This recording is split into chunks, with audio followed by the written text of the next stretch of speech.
noite, eu sou Rosiane Kennedy e você confere com a gente a partir de agora as notícias que circularam hoje nos corredores do poder.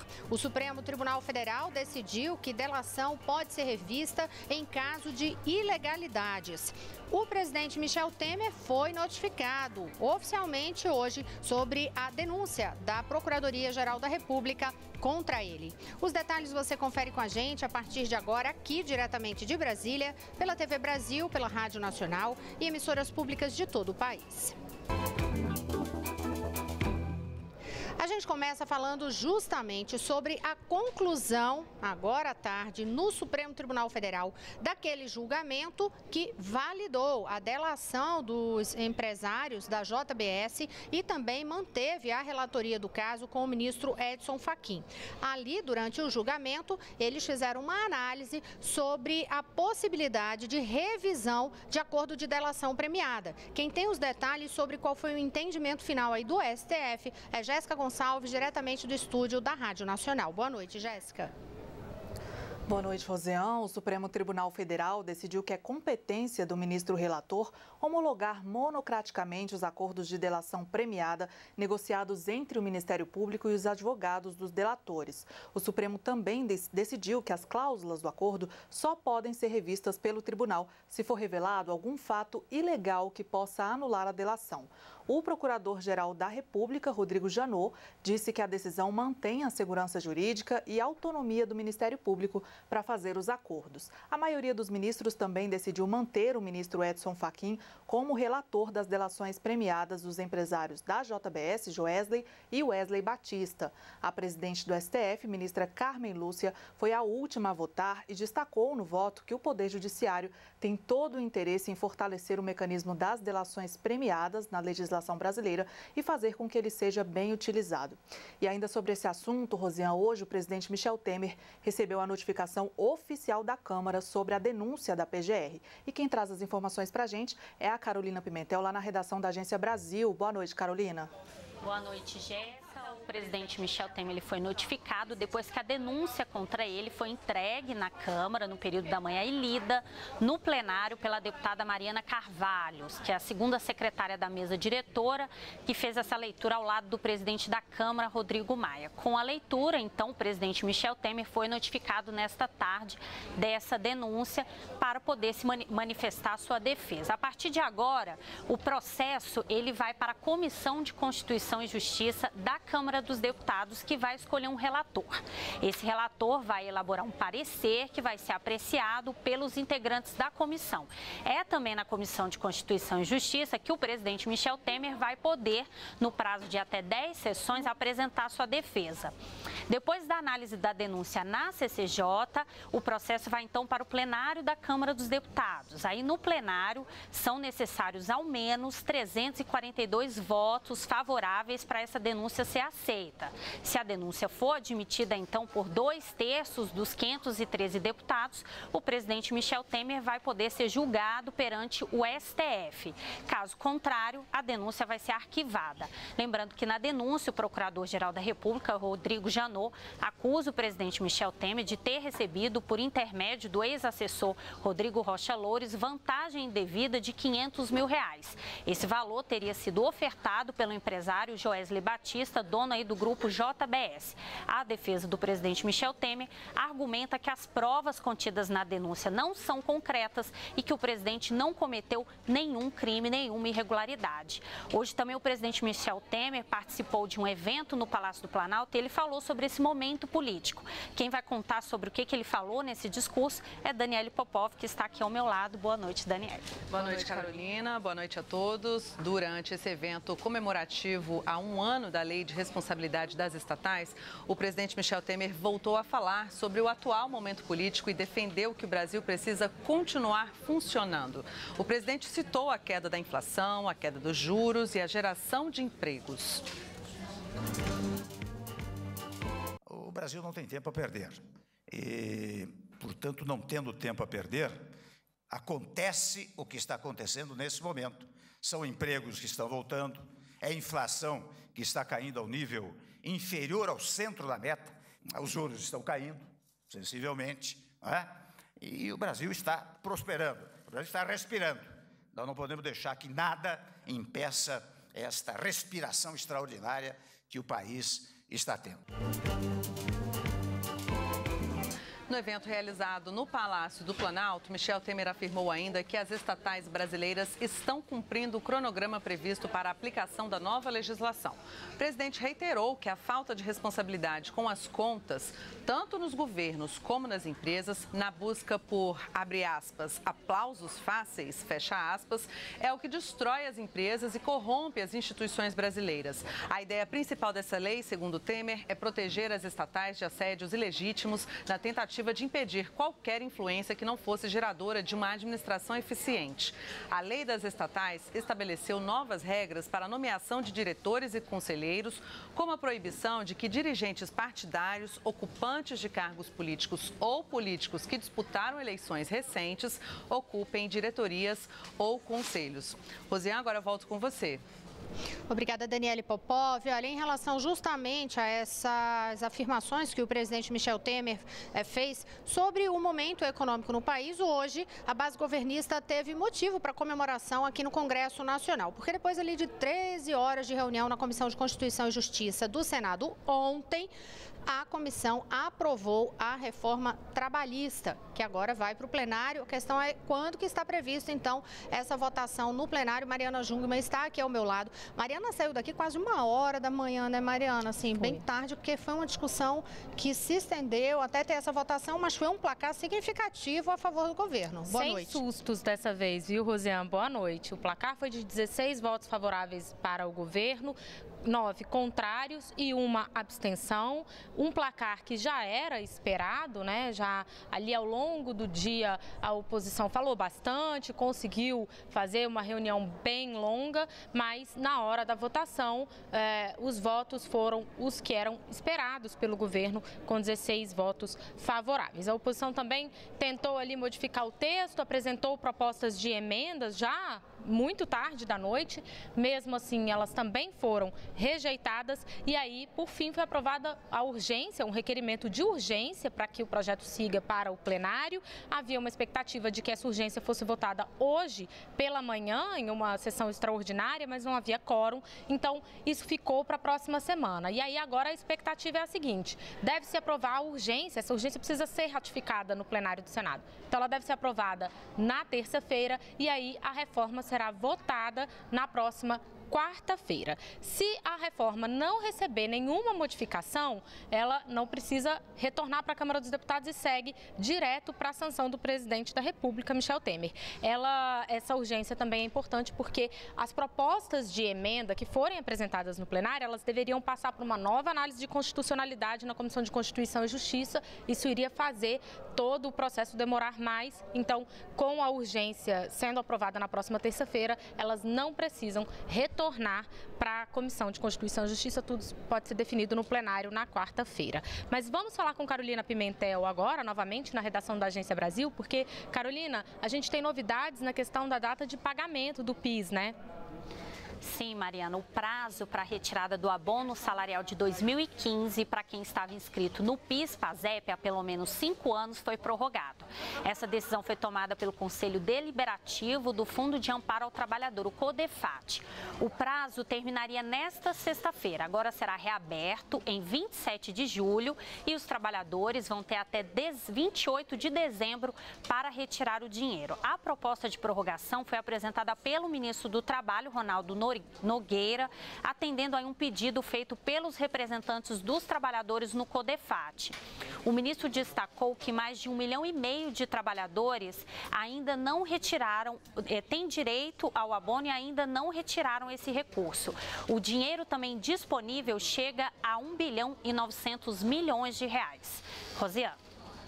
Obrigada, Carolina Pimentel. Olha, ontem, o presidente da República, Michel Temer, escolheu ali, fez a indicação da subprocuradora Raquel Dodge para substituir o procurador-geral da República, Rodrigo Janot, que fica no cargo aí até setembro. E aí ele fez essa indicação, mas a Raquel Dodge precisa ser sabatinada ainda aqui no Senado Federal para só então ter a confirmação se ela mesma é quem vai passar a comandar o Ministério Público Federal em todo o país. Mas quem tem detalhes sobre isso, inclusive sobre como foi o processo de escolha ali da Raquel Dodge e também como que está essa previsão, se é que já tem, Mariana, previsão realmente para que haja essa sabatina aqui no Senado? Rosiane, a previsão é no dia 12 de julho. Essa é uma data que não está marcada ainda, mas é a data que está prevista pelo presidente da Comissão de Constituição e Justiça, dia 12 de julho, para essa sabatina. E aí ela pode acontecer, geralmente logo depois da sabatina já há votação na comissão, e aí ela pode mesmo ser levada ao plenário no mesmo dia. Isso porque a intenção no Senado, entre o presidente e o presidente da Comissão de Constituição e Justiça, é que essa votação toda ocorra antes do recesso parlamentar, que acontece começa no dia 17 de julho, né? Bom, Raquel Dodge, Rosiane, que foi a segunda votada na lista tríplice da Associação dos Procuradores da República, ela foi a segunda votada, teve 587 votos. O primeiro colocado foi Nicolau Dino, com 621 votos, mas foi a primeira mulher escolhida para ocupar este posto, e aí foi muito bem recebido o nome dela no Senado por causa disso. Inclusive, hoje, o presidente do Senado, Eunício Oliveira, já comunicou que o relator dessa indicação será o senador Roberto Muniz e... Ele falou sobre isso, inclusive, né? O senador que vai relatar o caso disse que não via, a princípio, nenhum motivo para que o nome dela não fosse aprovado aqui na casa, né? A gente tem, inclusive, essa sonora separada, né, Mariana? Vamos ouvir.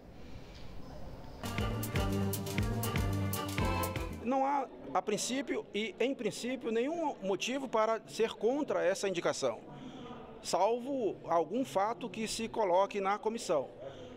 Portanto, eu reitero que qualquer um dos três teria em mim a boa vontade para poder aprovar o quanto antes, porque o país precisa muito disso. A gente viu aí o senador Roberto Rocha, o relator é o senador Roberto Rocha. Vamos saber um pouco mais sobre quem é Raquel Dodge. Raquel Elias Ferreira Dodge ingressou no Ministério Público Federal em 1987. Atualmente é subprocuradora-geral da República e atua no Superior Tribunal de Justiça na área criminal. Mestre em Direito pela Universidade de Harvard, ela é membro do Conselho Superior do Ministério Público. Raquel integra a terceira Câmara de Coordenação e Revisão, que trata de assuntos relacionados ao consumidor e à ordem econômica. Entre outros trabalhos, atuou na equipe que redigiu o primeiro Plano Nacional para a Erradicação do Trabalho Escravo no Brasil.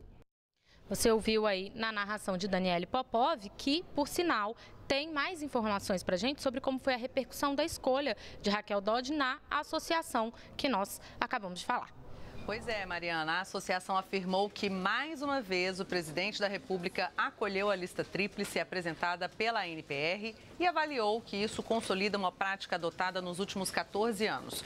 O presidente da associação, José Robalinho, disse que os 3 nomes apresentados foram selecionados pela excelência, pela capacidade técnica, experiência e liderança, que são requisitos fundamentais para a condução do Ministério Público Federal.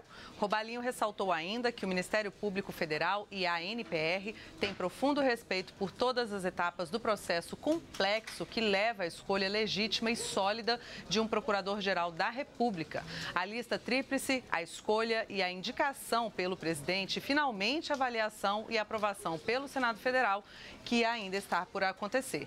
No texto publicado na internet, a ANPR diz que sempre defendeu a sistemática da lista tríplice e que, ao longo dos anos, esse processo permitiu que valorosos quadros do Ministério Público Federal acessassem a chefia da instituição, ciosos do mais alto nível de fidelidade constitucional para o funcionamento das instituições. Robalinho ainda destacou a importância do crivo do presidente da República a um dos 3 nomes mais votados. Rosiane, agora eu volto com você. Obrigada, Daniele Popov. No próximo bloco, uma mega operação no Rio de Janeiro prende policiais militares acusados de envolvimento com o tráfico. Daqui a pouquinho eu volto já.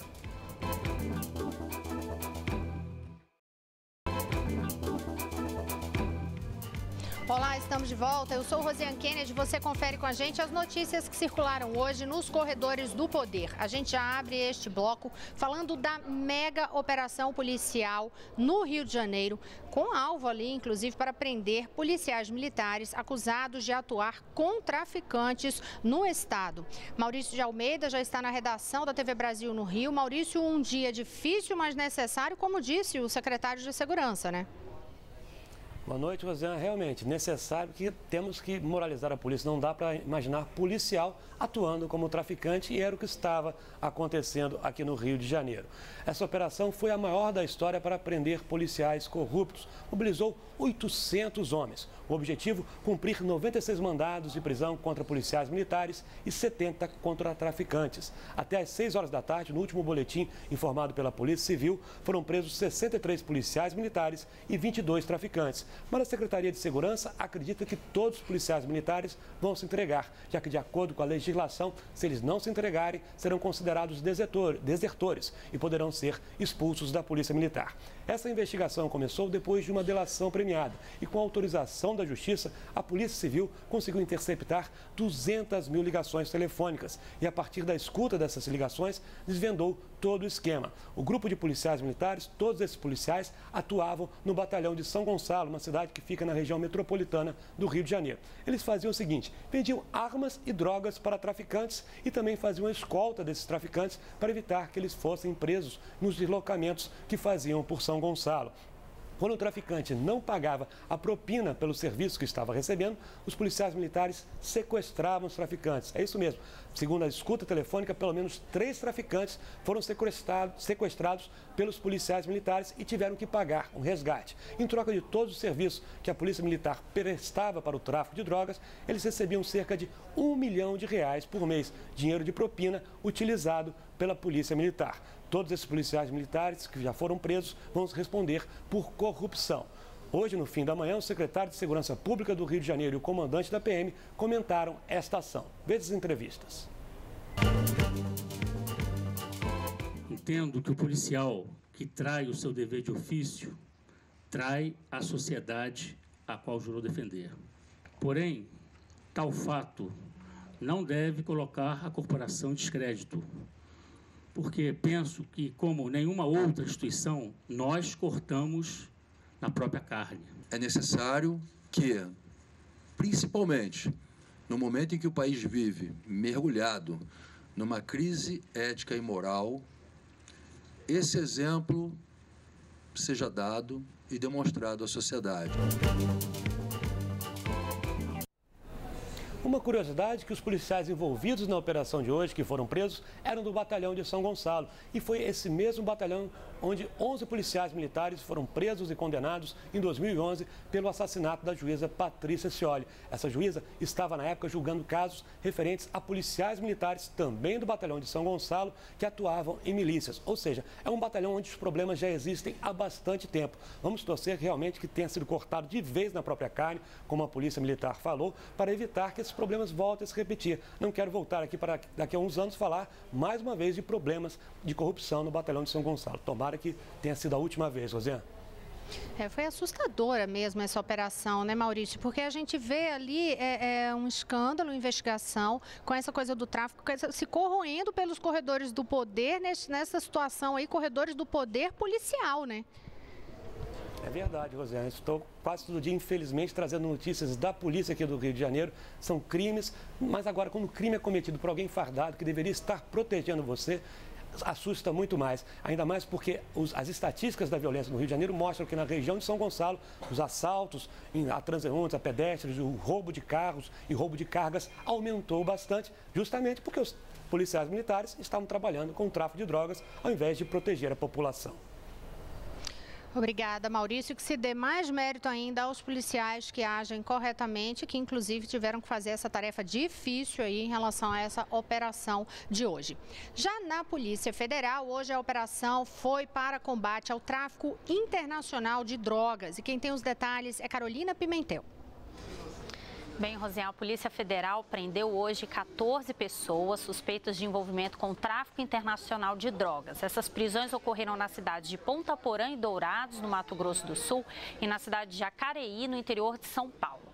Há indícios que essa quadrilha começou a atuar em 2009, inicialmente contrabandeando remédios. Agora, os investigadores afirmam que o grupo usava uma fábrica de carrocerias de baús em Dourados e de uma transportadora em Ponta Porã, cidades que ficam aí perto do Paraguai, para preparar os veículos que transportavam as drogas para as regiões centro-oeste, sudeste e sul do Brasil. Durante as investigações foram apreendidas 1 tonelada de maconha e 686 quilos de cocaína. A gente ainda continua falando de segurança agora no Paraná. A Força Nacional vai apoiar a Polícia Federal no combate ao contrabando e também ao tráfico de drogas e armas na região de fronteira ali no Paraná. Os homens da Força Nacional vão atuar na região pelo período de 180 dias, podendo ser renovado. De acordo com o Ministério da Justiça, a Força Nacional vai atuar sob a coordenação da Polícia Federal. E a gente aqui está falando de segurança e o ministro da Defesa, Raul Jungmann, falou hoje sobre o uso de militares reforçando aí ações de segurança pública. Quem tem mais informações é a Daniele Popov, que está aqui ao meu lado. Oi, Carol. Pois é, falando em segurança pública, né, o ministro da Defesa, Raul Jungmann, afirmou que a crise nessa área não será resolvida pelas Forças Armadas. A declaração foi feita hoje na Comissão de Relações Exteriores e Defesa Nacional do Senado, quando o ministro Jungmann apresentou as ações da pasta, como, por exemplo, o uso da Força Nacional em diversas ações em algumas cidades, presídios e até em fronteiras. A crise da segurança pública não vamos resolver pela defesa, nós vamos resolver com a segurança pública. Não é fazendo essa transposição que nós vamos resolver esse problema gravíssimo que o Brasil tem. O ministro da Defesa disse ainda que se a crise da segurança pública não for resolvida, o Brasil corre o risco de banalizar o uso das Forças Armadas para garantir a lei e a ordem. Jungmann justificou, mostrando que nos últimos 30 anos foram usadas 115 garantias da lei e da ordem. Essa prerrogativa foi usada pelo governo, por exemplo, nas últimas manifestações aqui em Brasília para a preservação do patrimônio público e segurança das pessoas que não participavam dos atos. Rosiane, com você.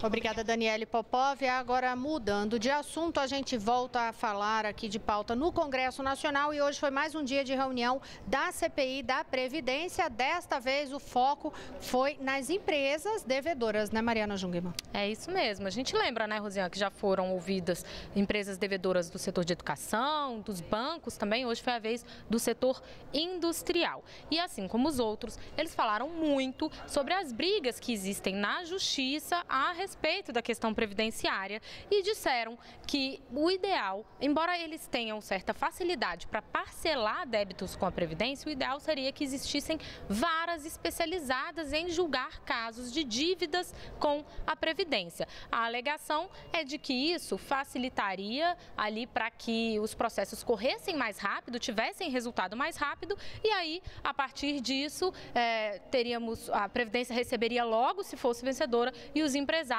teriam a dívida extinta se fossem eles que ganhassem, né, Rosiane? Aí, na próxima semana, a CPI vai ouvir os empresários do setor comercial.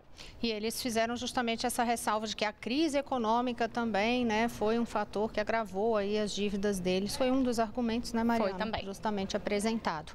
Agora a gente vai voltar a conversar com Jéssica Gonçalves no estúdio da Rádio Nacional para saber uma polêmica aí em torno da eleição no estado do Amazonas, porque houve uma decisão do Supremo Tribunal Federal em relação a isso. Jéssica. Rosiane, o ministro do Supremo Tribunal Federal, Ricardo Lewandowski, suspendeu as eleições diretas para o governo do Amazonas, marcadas para o dia 6 de agosto. Em janeiro deste ano, o Tribunal Regional Eleitoral cassou os mandatos do então governador José Melo, do PROS, e do vice Henrique Oliveira, do Solidariedade, por compra de votos nas eleições de 2014. A decisão foi confirmada pelo TSE, Tribunal Superior Eleitoral, que determinou ainda a realização de novas eleições. Assumiu o governo o presidente da da Assembleia Legislativa, David Almeida, do PSD. O vice, Henrique Oliveira, recorreu da cassação no Supremo. Na decisão de Lewandowski, que foi em caráter liminar, o ministro alega que o TSE deveria ter esgotado a análise dos recursos antes de determinar uma nova eleição. Lewandowski destacou ainda que a decisão trata apenas da suspensão de novas eleições e não da possível recondução ao cargo de José Melo e Henrique Oliveira. Rosean. Obrigada, Jéssica. E agora notícias dos corredores internacionais com Daniele Popov sobre a Venezuela. Oi, Rosiane. Pois é, o Ministério Público da Venezuela anunciou a abertura de investigação sobre o ataque com disparos e granadas feito de um helicóptero da Polícia Científica contra as sedes do Ministério do Interior e do Tribunal Supremo de Justiça em Caracas. O MP anunciou a abertura da investigação horas depois de o helicóptero ter sido encontrado em uma cidade do estado de Vargas, próximo à capital. O ataque foi classificado como terrorista pelo governo. Um agente da Polícia Científica reivindicou a ação no Instagram em um vídeo em que manifesta a intenção de derrubar o governo do presidente Nicolás Maduro, junto com uma coalizão de militares e civis. A Venezuela emitiu ordem internacional de captura do policial, identificado como Oscar Pérez, cuja casa foi revistada pelo Serviço Bolivariano de Inteligência pouco depois da ação. As informações são da agência F. A Venezuela está imersa em grave crise política, econômica e social e convive há quase 3 meses com manifestações quase que diárias que exigem ao presidente Maduro a convocação imediata de eleições. Segundo dados do Ministério Público, pelo menos 78 pessoas morreram na Venezuela desde o dia 1º de abril durante esses protestos. Rosiane. Obrigada, Dani. Boa noite. E a todos também, boa noite. Até amanhã com outras notícias nos corredores do poder. Boa noite, Mariana. Boa noite, Rosiane. Até amanhã.